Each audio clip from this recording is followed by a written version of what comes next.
Driver രഹിത electric car പദ്ധതിയായിരുന്നു ആപ്പിളിന്റെ ലക്ഷ്യം. 2014 മുതൽ ഓട്ടോണോമസ് ഇലക്ട്രിക് വാഹന നിർമ്മാണത്തിനായി പരിശ്രമിക്കുന്ന കമ്പനിയുടെ ഉയർച്ച താഴ്ചകൾ പലപ്പോഴായി വാർത്തയായിട്ടുണ്ട്. അക്കാലം മുതൽ തന്നെ പൂർണ്ണമായും ഓട്ടോണോമസ് വെഹിക്കിൾ വികസിപ്പിക്കാനുള്ള ആപ്പിളിന്റെ പദ്ധതി നിരവധി വെല്ലുവിളികൾ നേരിടുന്നുണ്ട്. ജനറേറ്റീവ് AI ശ്രദ്ധ കേന്ദ്രീകരിക്കുന്നുവെന്ന കാരണത്തിനു പുറമെ അമേരിക്കയിലെ ഇലക്ട്രിക് വെഹിക്കിൾ വിൽപ്പനയുടെ വളർച്ച മന്ദഗതിയിലാകുന്നത് പദ്ധതി ഉപേക്ഷിക്കാനുള്ള ഒരു കാരണമാണെന്ന് റിപ്പോർട്ടുകളിൽ പറയുന്നു.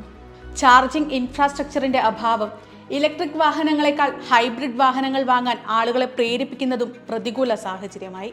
ടെസ്ലയുടെ മുൻ ഓട്ടോ പൈലറ്റ് സോഫ്റ്റ്വെയർ ഡയറക്ടർ ഉൾപ്പെടെയുള്ള പലരെയും പ്രൊജക്ടിന്റെ നേതൃത്വത്തിലേക്ക് കമ്പനി കൊണ്ടുവന്നിട്ടുണ്ട്.